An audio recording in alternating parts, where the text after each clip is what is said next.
Assalamualaikum teman-teman. Kami dari kelompok Sakura. Anggotanya ada Desunan Farizi, Fani Dara Marinda, Ayu Nadia Irawan, dan Siti Rizky Anggraini. Pada video ini mengenalkan mading buatan kami mengenai macam-macam ragam bahasa beserta contohnya. Yuk kita simak bersama.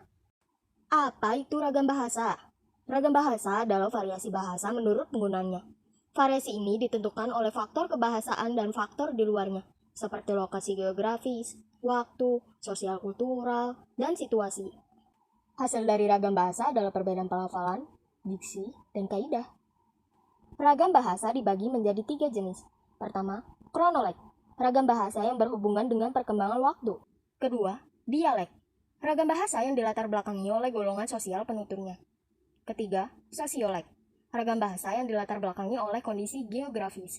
Berikut adalah macam-macam ragam bahasa yang akan kami bahas beserta contohnya, mulai dari ragam bahasa formal, ragam bahasa non-formal, ragam lisan, ragam tulis, ragam ilmiah, ragam sastra, dan ragam sosial dan fungsional. Pertama, ragam bahasa formal. Ragam ini biasa digunakan di lingkungan resmi, formal, atau kedinasan. Ciri khusus dari ragam bahasa formal adalah menghindari bahasa kedaerahan dan menggunakan bahasa baku. Berikut adalah contoh ragam bahasa formal. Assalamualaikum warahmatullahi wabarakatuh. Pada kesempatan yang baik ini, marilah kita panjatkan puji syukur kehadirat Allah Subhanahu wa Ta'ala yang mana telah memberikan nikmat dan hidayahnya kepada kita, sehingga dapat berkumpul dalam keadaan sehat pada hari ini. Terima kasih kepada Bapak Ibu hadirin yang telah berkenan hadir pada acara hari ini. Hadirin yang saya hormati, pidato yang akan saya sampaikan pada hari ini yaitu tentang pentingnya menjaga pergaulan bagi remaja. Di masa sekarang ini, banyak remaja yang kurang memilah dan memilih dalam bergaul, sehingga banyak remaja yang cenderung mendapatkan efek negatif dari pergaulan yang salah yang mereka pilih. Pergaulan remaja yang salah atau pergaulan bebas adalah jalinan pertemanan dalam kehidupan bermasyarakat yang bersifat tidak terikat aturan atau hukum yang berlaku. Pergaulan ini biasa terjadi pada remaja yang masih SMP hingga mahasiswa. Namun, tak jarang juga siswa SD juga dapat terjerumus ke dalam pergaulan bebas. Penyebab terjadinya pergaulan bebas adalah faktor agama dan iman dari individu, lingkungan keluarga yang kurang harmonis, dan faktor ekonomi. Dampak dari pergaulan bebas adalah kenakalan remaja, terganggunya prestasi di sekolah, terjerumus narkoba, dan dinilai buruk oleh masyarakat sekitar, serta seks bebas yang dapat berujung hamil di luar nikah, dan juga penyakit menular seperti HIV atau AIDS. Untuk mencegah para remaja agar tidak terjerumus ke dalam pergaulan bebas dapat dilakukan beberapa cara. Di antaranya menanamkan nilai moral, agama, dan etika sejak dini, melakukan penyuluhan kepada para remaja, dan melakukan pengawasan dari orang tua, serta menjalin interaksi positif dengan siapapun. Oleh karena itu, peran orang tua sangat penting dalam kehidupan remaja, terutama dalam pergaulan. Karena selain dari lingkungan keluarga, lingkungan pertemanan pun juga dapat mempengaruhi karakter tiap orang atau remaja. Demikian yang dapat saya sampaikan, semoga dapat menjadi pelajaran untuk kita semua, baik para orang tua maupun remaja. Sekian, terima kasih. Wassalamualaikum warahmatullahi wabarakatuh. Kedua, ragam bahasa non-formal. Ragam bahasa ini digunakan dalam situasi tak resmi, santai, dan akrab. Hal yang terpenting adalah komunikatif dan tidak salah paham. Ragam bahasa non-formal dibagi menjadi 2, yakni ragam non-formal tulis dan ragam non-formal lisan. Berikut adalah contoh ragam bahasa non-formal. Ragam non-formal lisan. Del, minggu depan kamu sibuk gak? Enggak, emangnya kenapa? Mainnya ke Jogja, bosen di kota sendiri mulu. Sekalian refreshing ya kan? Jadi bagus tuh. Jadi emang mau ngajak siapa aja? Anak yang lain aja yang sekiranya nggak sibuk dan mereka bisa. Oh, ya udah nanti aku kabarin anak-anak supaya dia bisa ikut. Terus kita mau naik apa ya enaknya? Motor atau kereta? Lebih seru motor deh. Iya kali ya, biar sekalian kayak kelilingnya juga gampang ya. Terus kita ke Jogja itu niatnya mau ngapain aja? Nonton shopping sih yang pasti, sama keliling-keliling dan jajan dong. Nginep gak sih, Dika? Enakan balik hari atau nginep ya? Nginep kali ya, kalau misalnya kita mau nginep, berarti aku yang cari penginapannya. Boleh juga tuh, nanti kamu cari ya penginapannya. Oke, siap, berarti kita fix kan? Iya dong, fix. Oke. Ragam non formal tulis. Van, dalam Del, kenapa? Besok sibuk nggak kamu? Enggak sih, emang kenapa Del? Niatnya sih besok aku mau ngajak kamu nyeblak. Kamu mau nggak? Mau dong, skuy guys. Mau nyeblak di mana emang? Terus mau jam berapa? Di tempat biasa aja. Nanti kita kesana sorean sekitar jam 3:30. Oke Del, mau sama siapa aja nih? Berdua aja deh kayaknya. Yang lain pada sibuk. Ya udah deh, berdua aja nggak apa-apa. Oke, fix ya besok. Oke. Ketiga, ragam lisan. Ragam lisan dibagi menjadi dua, yakni ragam lisan standar dan ragam lisan non-standar. Salah satu ciri yang membedakannya adalah perlunya kehadiran orang lain. Berikut contoh ragam lisan. Ragam lisan standar. Assalamualaikum warahmatullahi wabarakatuh. Hadirin yang saya hormati, pertama-tama, marilah kita panjatkan puji serta syukur kepada Tuhan Yang Maha Esa. Karena atas berkat rahmat dan karunia-Nya, kita dapat berkumpul dengan keadaan sehat di acara peringatan Hari Kesehatan Jiwa Sedunia. Hadirin yang berbahagia, apakah semua sudah tahu pengertian kesehatan jiwa itu apa? Kesehatan jiwa merupakan komponen mendasar dari definisi kesehatan. Kesehatan jiwa yang baik memungkinkan orang untuk menyadari potensi mereka, mengatasi tekanan hidup yang normal, bekerja secara produktif, dan berkontribusi pada komunitas mereka. Hingga saat ini, orang dengan gangguan jiwa berat di Indonesia masih mengalami penanganan serta perlakuan yang salah. Hal ini terjadi karena adanya stigma yang keliru, sehingga perlu intervensi pendekatan kesehatan kepada masyarakat. Konsep upaya kesehatan mental di Indonesia yaitu kegiatan untuk mewujudkan derajat kesehatan mental yang optimal bagi setiap individu, keluarga, dan masyarakat dengan pendekatan yang promotif, preventif, kuratif, dan rehabilitatif yang diselenggarakan secara menyeluruh, terpadu, dan berkesinambungan oleh pemerintah pusat, pemerintah daerah, atau masyarakat. Tujuan rencana aksi kesehatan mental ini adalah untuk mempromosikan kesehatan mental, mencegah gangguan mental, menyediakan pelayanan, meningkatkan pemulihan, mempromosikan hak asasi manusia, dan menurunkan kematian, kesehatan, dan kecacatan pada orang dengan gangguan mental. Selain itu, adanya peraturan kesehatan mental yang dapat meningkatkan akses melalui pendanaan layanan kesehatan mental yang setara dengan layanan kesehatan fisik.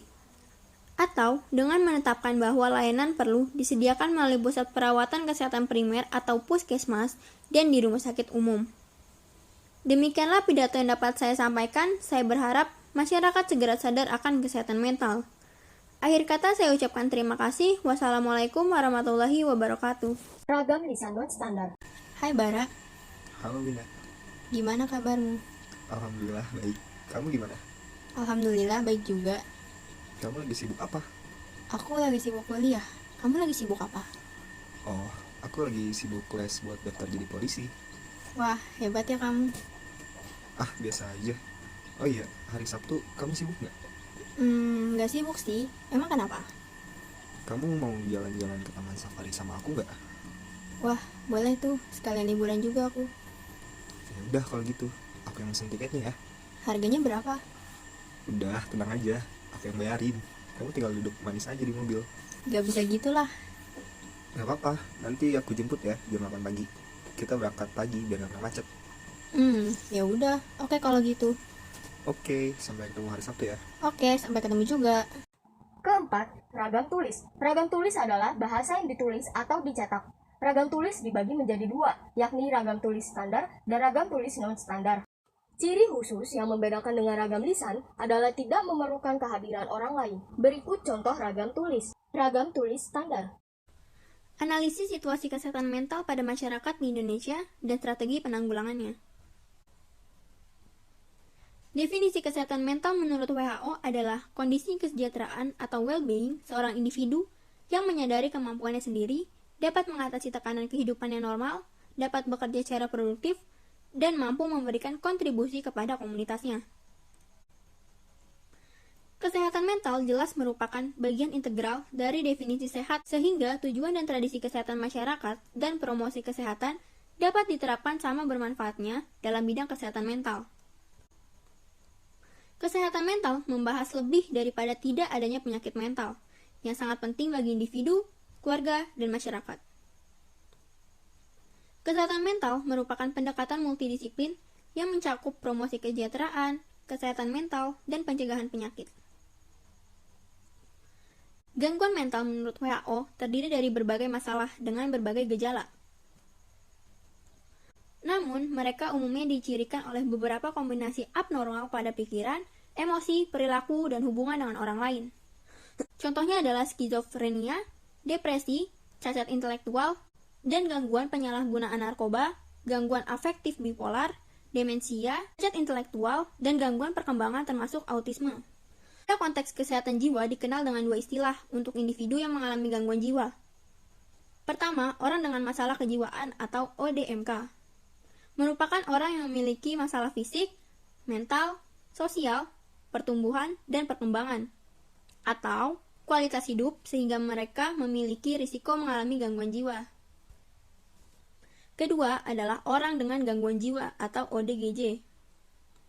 Adalah orang yang mengalami gangguan dalam pikiran, perilaku, dan perasaan yang termanifestasi dalam bentuk sekumpulan gejala atau perubahan perilaku yang bermakna, serta dapat menimbulkan penderitaan dan hambatan dalam menjalankan fungsi orang sebagai manusia. Secara keseluruhan, tujuan atau goals rencana aksi kesehatan mental ini adalah untuk mempromosikan kesehatan mental, mencegah gangguan mental, menyediakan pelayanan, meningkatkan pemulihan, mempromosikan hak asasi manusia, dan menurunkan kematian, kesakitan, dan kecacatan pada orang dengan gangguan mental. Rencana aksi tersebut secara spesifik memiliki tujuan sebagai berikut. Tujuan yang pertama adalah untuk memperkuat kepemimpinan dan tata kelola yang efektif untuk kesehatan mental. Tujuan kedua, untuk memberikan layanan kesehatan mental dan sosial yang komprehensif, terpadu, dan responsif dalam pengaturan berbasis komunitas. Tujuan tiga, untuk menerapkan strategi untuk promosi dan pencegahan dalam kesehatan mental. Tujuan empat, untuk memperkuat sistem informasi, bukti, dan penelitian untuk kesehatan mental. Ragam tulis non-standar.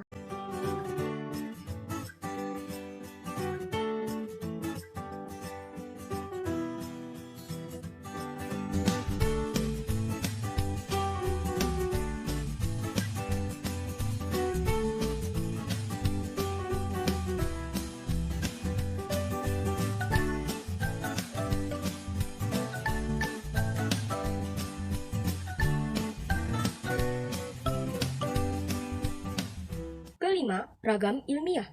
Ragam ilmiah adalah bahasa yang digunakan untuk kegiatan ilmiah. Bahasa yang digunakan memiliki istilah, ungkapan, dan simbol yang sangat khusus, yang berbeda dengan bahasa sehari-hari.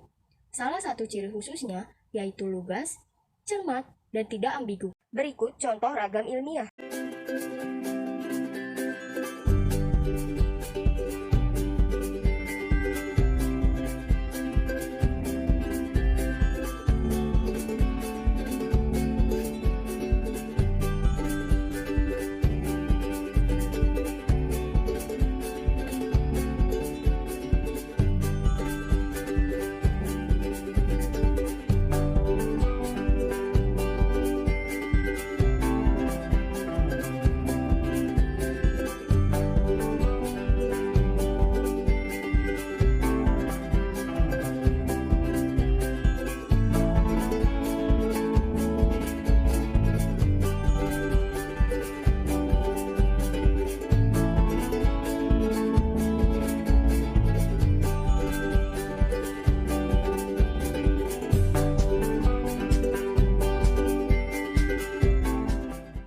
Keenam, ragam sastra. Ragam sastra sangat berbeda dengan ragam bahasa ilmiah, karena lebih mengutamakan keindahan bahasa. Penulis cenderung menekan gaya pengungkapan simbolik dengan metafora. Berikut contoh ragam sastra. Rintik hujan mulai membasahi setapak. Dihapuskannya noda rasa sakit. Dibiarkannya jejak kaki yang menapak. Tanah ini sudah cukup bermandikan luka. Dalam detik yang berpacu, peluru menghujam jantungmu. Waktu lalu, kau berbisik dalam guncangan jiwa, menggerutu dalam batin, bahwa kau muak menjadi budak. Tak ada lagi penindasan, tak ada lagi penderitaan. Ingin terbebas dari belenggu penjajah. Waktumu dimakan maut. Kau berkorban jiwa dan raga. Kau pertaruhkan nyawamu yang satu. Kisah ini begitu pilu diceritakan. Kegigihanmu mengalahkan penjajahan negeri ini. Biarkan ceritamu membumi. Ketujuh, ragam sosial dan fungsional. Ragam sosial merupakan ragam bahasa yang sebagai norma dan kaidahnya berdasarkan kesepakatan bersama dalam lingkungan masyarakat yang kecil. Ragam bahasa ini lahir dari adanya perbedaan kelas sosial di masyarakat. Ragam fungsional sering disebut sebagai ragam profesional, yakni ragam bahasa yang dikaitkan dengan profesi, lembaga, lingkungan kerja, atau kegiatan tertentu. Ragam fungsional dapat ditemukan dalam komunikasi di suatu kelompok sosial tertentu yang terbatas. Bahasa jurnalistik adalah salah satu ragam bahasa profesional. Dalam bahasa jurnalistik, bahasa formal dan non-formal bisa digunakan sekaligus. Berikut contoh ragam sosial dan fungsional. Ragam sosial. Kemarin kamu kuliah, Sa? Kuliah. Mata kuliahnya apa? Harusnya kemarin tuh pengantar akuntansi. Cuma dipindah ke minggu depan, tapi ada kelas tambahan, kelas internasional. Oh, begitu. Berarti udah nggak ada tugas dong? Terus kenapa kok sekarang masih main HP? Ngerjain tugas. Loh, bukannya tadi bilang udah nggak ada tugas? Iya tak? Emang tadi Ki bilang gitu? Iya, Je. Tadi kamu jawab, Enggak. Iya, beneran. Ih, berarti salah ngomong dong. Ya udah maaf. Ya udah, nggak apa-apa. Emang tugasnya apa? Tugas bahasa Indonesia bikin video. Coba mana saya lihat. Nih, begini. Oh, begini. Mau saya bantuin, tah? Boleh kalau mau bantuin mah. Yaudah, saya bantuin ya, buatin video. Ya, makasih. Ragam fungsional. Baiklah, pada kesempatan kali ini, saya akan membahas mengenai kelapa sawit. Salah satu produk pertanian andalan di sebagian besar wilayah Indonesia. Dapat dilihat pada gambar luasnya perkebunan yang dimiliki oleh Indonesia. Anda dapat melihat pada grafik berikut. Terlihat bahwa Indonesia merupakan produsen kelapa sawit terbesar di dunia dengan tingkat produksi lebih dari 30% pada tahun 2016. Disusul oleh Malaysia, lalu Thailand, dan Kolombia. Dari total produksi tersebut, diekspor ke pasar internasional, dengan pasar ekspor utamanya adalah India, Eropa, dan Cina, serta lebih dari 60 negara lainnya. Pada pasar global, minyak sawit merupakan minyak favorit dibandingkan dengan minyak nabati lainnya. Hal ini dikarenakan tingkat produktivitasnya tertinggi. Kebutuhan pasar global ini membuat sektor minyak sawit Indonesia menyumbang pendapatan negara lebih dari 15 miliar dolar per tahun dari total ekspor, sekitar 3% dari gross domestic product Indonesia. Industri kelapa sawit menjadi mata pencaharian langsung dari sekitar 4 juta keluarga yang terdiri atas petani pemilik lahan dan petani pekerja, serta 16 juta keluarga pekerja tidak langsung. Lebih dari 40% industri minyak sawit terdiri atas petani kecil, yang berarti sektor kelapa sawit memiliki peluang untuk peningkatan pembangunan di tingkat pedesaan. Bahasa jurnalistik.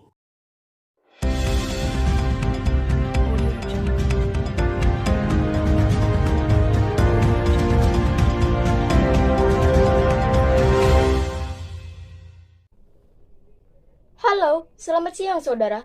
Apa kabar Anda hari ini? Semoga tetap sehat di tengah pandemi COVID-19. Berita menarik telah kami siapkan untuk Anda. Bersama saya Siti Rizky Anggraini. Inilah Jurnal 6 Siang.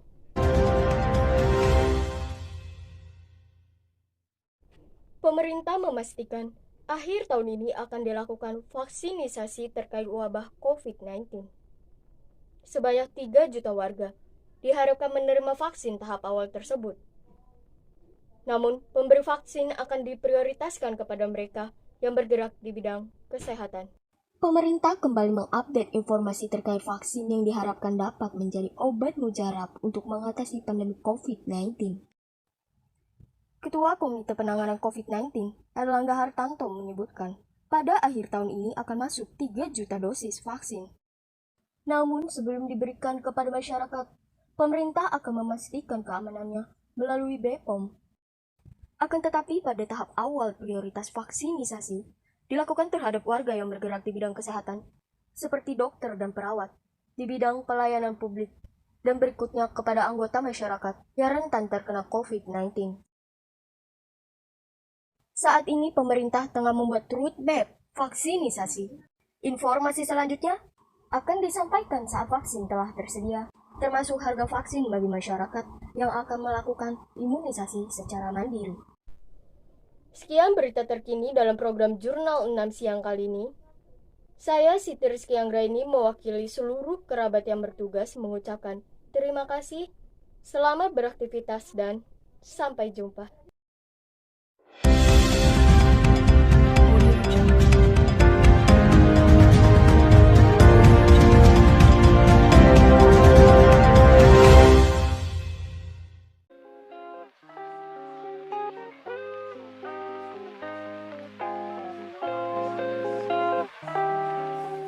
Wassalamualaikum.